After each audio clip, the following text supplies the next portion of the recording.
Hi guys, welcome back to my channel. How are you all doing? Today is your girl Francesca once again. So today we are going to make this two-piece with this exaggerated sleeve that have tail. So if you're seeing this channel for the first time, you know the drill. Kindly subscribe, like, share, comment, drop your comments. I love to see them. Please, they encourage me a lot. Okay, so let's get on with it. So you start by folding your fabric into two. Meanwhile, this fabric is 4 yards. Okay, this is 4 yards of crepe material.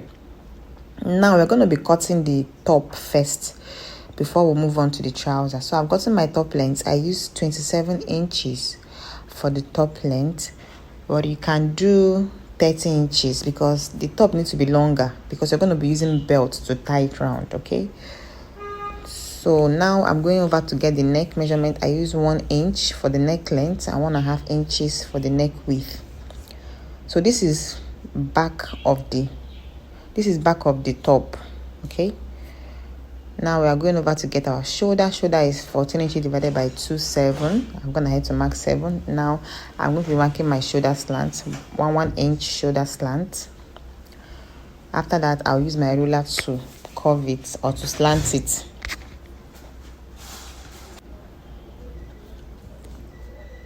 Now this is me slanting it with my ruler.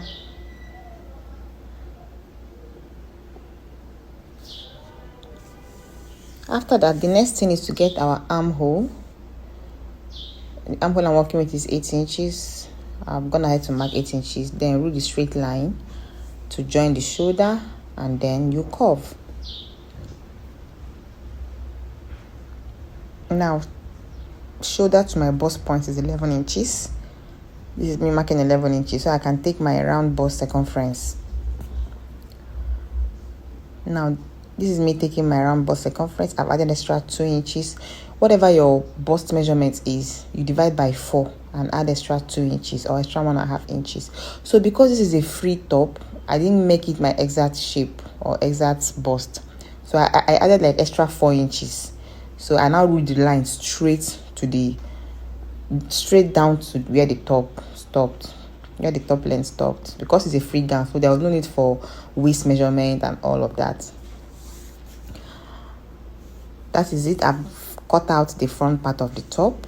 Now we're going to go ahead, spread the remaining fabric, and then cut out the back parts, or rather the front part of what I just cut out now is the back part of the top. So we're going to be using that back side now to cut the front side.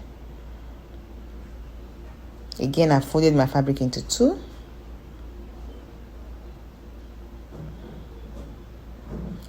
And if you have watched this video up to this point, kindly give it a thumbs up and a comment, please, especially your comments. Your comments will make me know that you have watched to this point, please. And I love your comments a lot. They encourage me. Okay, so I am tracing out the other side of the top now. Okay, equally. I didn't do button hole allowance or whatever. Okay, and that is it. Now I'm going to remove the first one, and then this front one. Now I'm going to go ahead and open it up.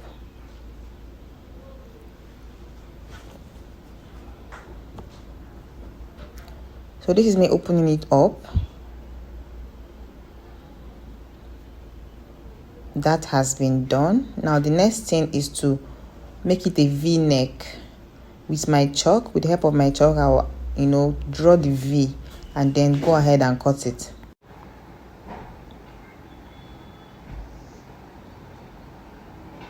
So I'm done cutting it out. Now we have achieved the V-neck. So this is the front part of the top.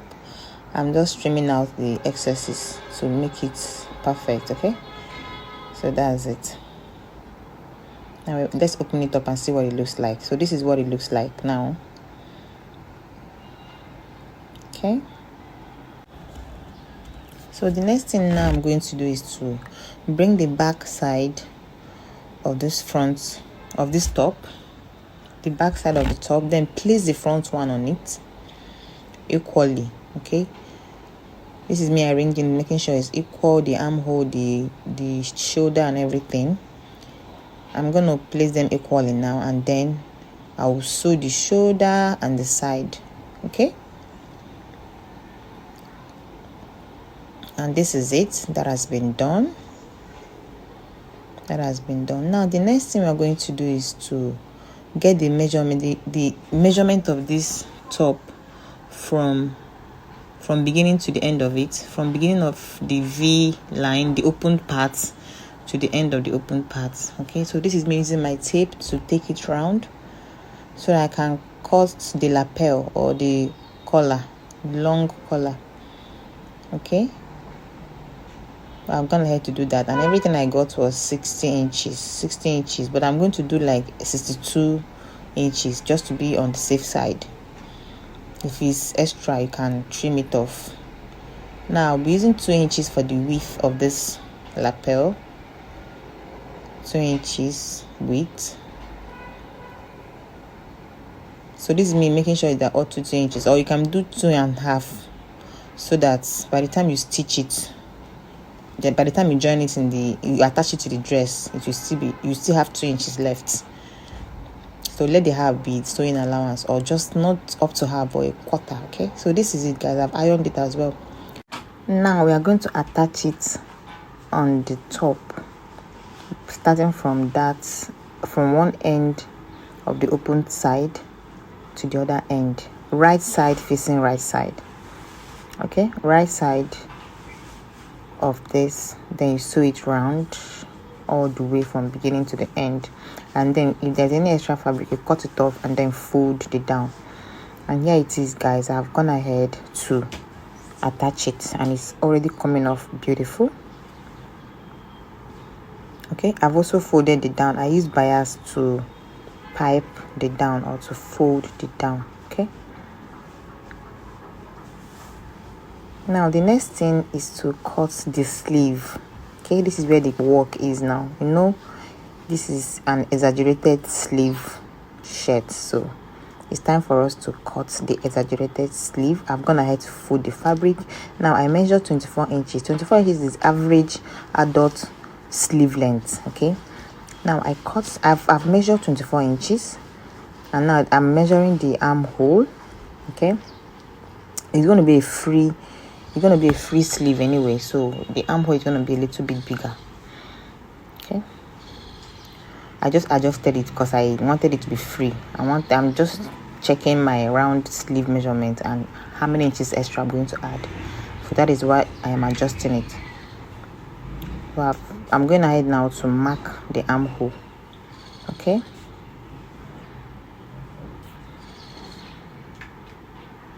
so this is me marking my armhole.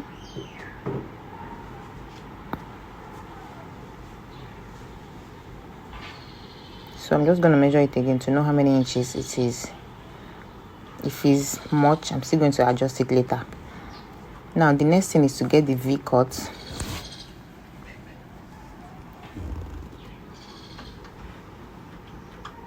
So I just have to drag this fabric because this tape is really small. I have to drag it out a little more. Now I use my ruler first of all, then I later changed to freehand to draw the V, starting from that 24 inches line. I curved it downwards, starting from that 24 inches line.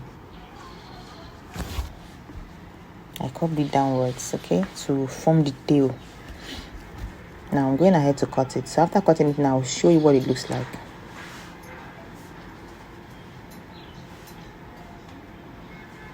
How to sew a perfect sleeve is also on my page.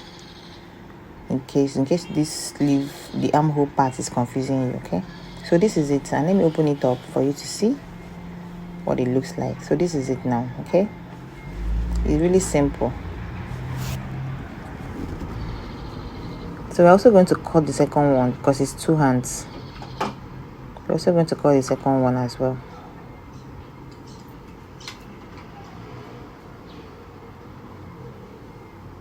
I'm going to have to fold the remaining fabric. So I'm going to place the first one on top of it and trace it out.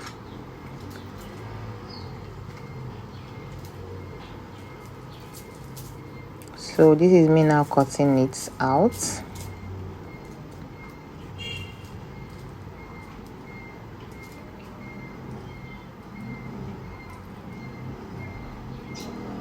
If you have watched this video to this point, please drop a comment. I need a comment and a like if you haven't liked already. Also subscribe if you haven't subscribed. Please, thank you.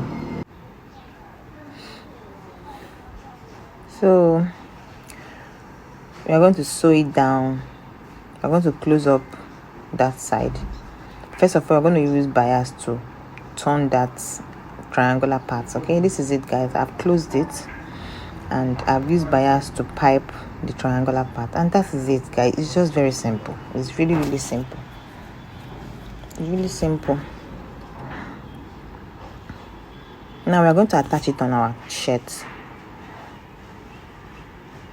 Now before we do that, I'm going to go ahead and trim off the shoulder the more. Remember, I used 7 inches, so I'm going to make it 4 inches now, because if I leave it at 7 inches, the shoulder is going to drop. It's going to drop down all the way down to my arm, and I don't want that. So I just wanted to stop at the shoulder, at that shoulder collar, or what do I call it? Okay, so I'll repeat the same thing on the other side. 4 inches.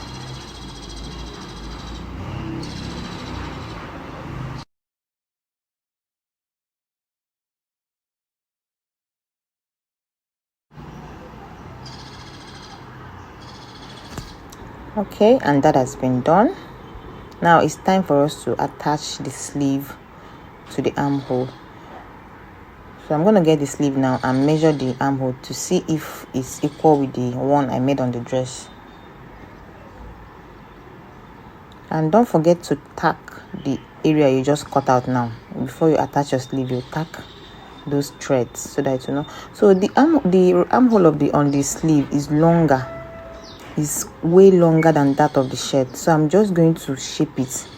I will shape it a little to fit in to that shirt. Okay, so I've gone ahead to shape it. Let's check it again and see if it will fit this time. You can see where I shaped it from.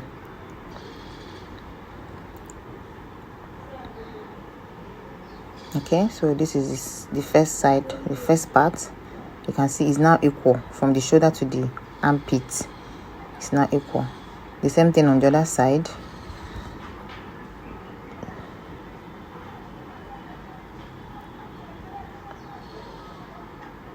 From the shoulder to the armpit is also equal.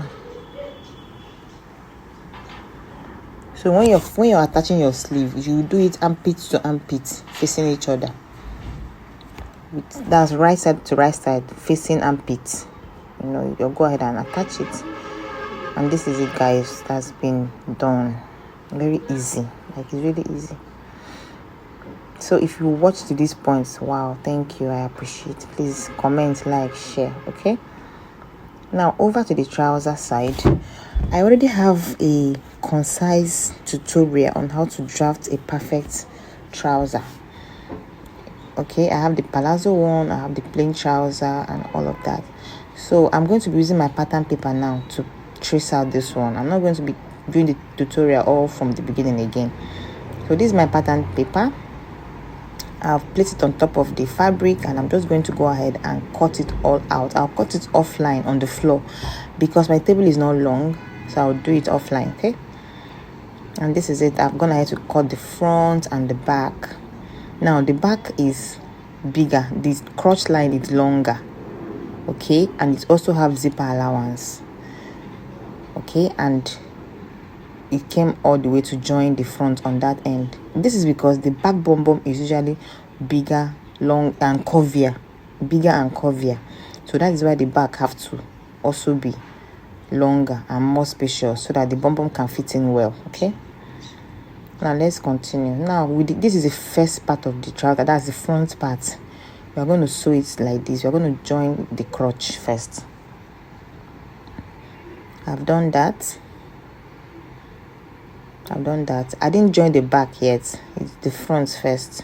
Now I'm going to measure the waist of this front trouser now. And mind you, when I was doing it, I minus 2 inches for waistband. Okay, so I'm going to go ahead and cut 2 inches for that waistband. So let me also measure the waist of the back one. Whatever it is, plus it by 2, that's 24 inches. But we're going to do like 25 or 26 inches just to be on the safe side. Now this is the bind. I'm going to go ahead and cut the bind to 2 inches. So the length of the first one is 20 something, right? That's what I measured. So now this is me tracing out to 2 inches. Just do like 2.5 or 2.25, just so that when you sew it, you still have your 2 inches left.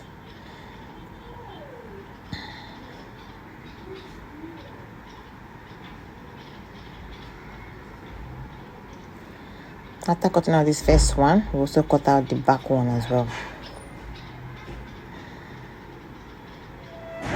So I've gone ahead to cut the back one already, so because I don't want this video to be so long unnecessarily.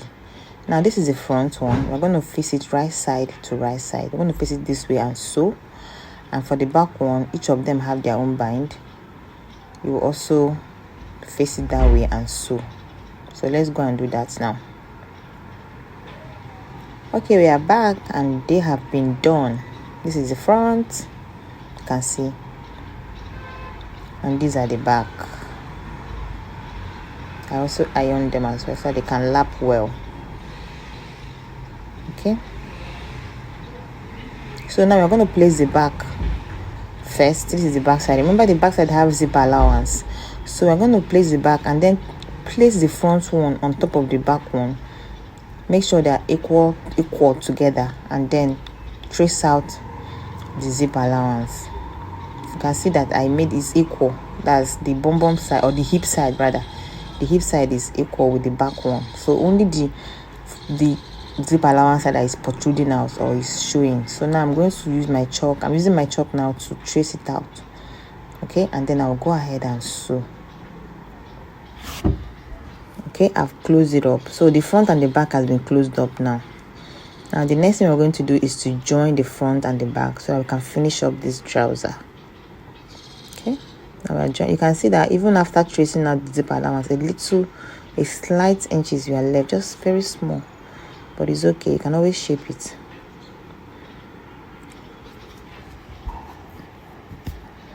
So we're going to sew it. We're taking our measurement from the waist. Whatever your waist circumference is, you divide it by 2 this time, no longer by 4. You divide by 2 because you have unfolded the dress. So you remove the allowance. You remove half of the allowance. If you put 2 inches allowance when you were cutting it, when it was folded into 4, when you unfold it, it will now be 4 inches. So you remove 2 on this side and remove 2 on this side. The same thing for the hip as well. Whatever amount of inches you used, if it's 1.5, if it's 1, if it's 2, if it's 1 inches I use when you folded it into 4, when you unfold it, it's going to be 2 inches. So you remove 1 on this side and remove 1 on the other side to get your actual waist or hip measurement. So I drew the line downwards to the length of the trouser. I'm just pinning it so it won't move, because any moving now, by the time you're done sewing it, you will notice the mistakes. So I just have to pin it so they won't move or shift.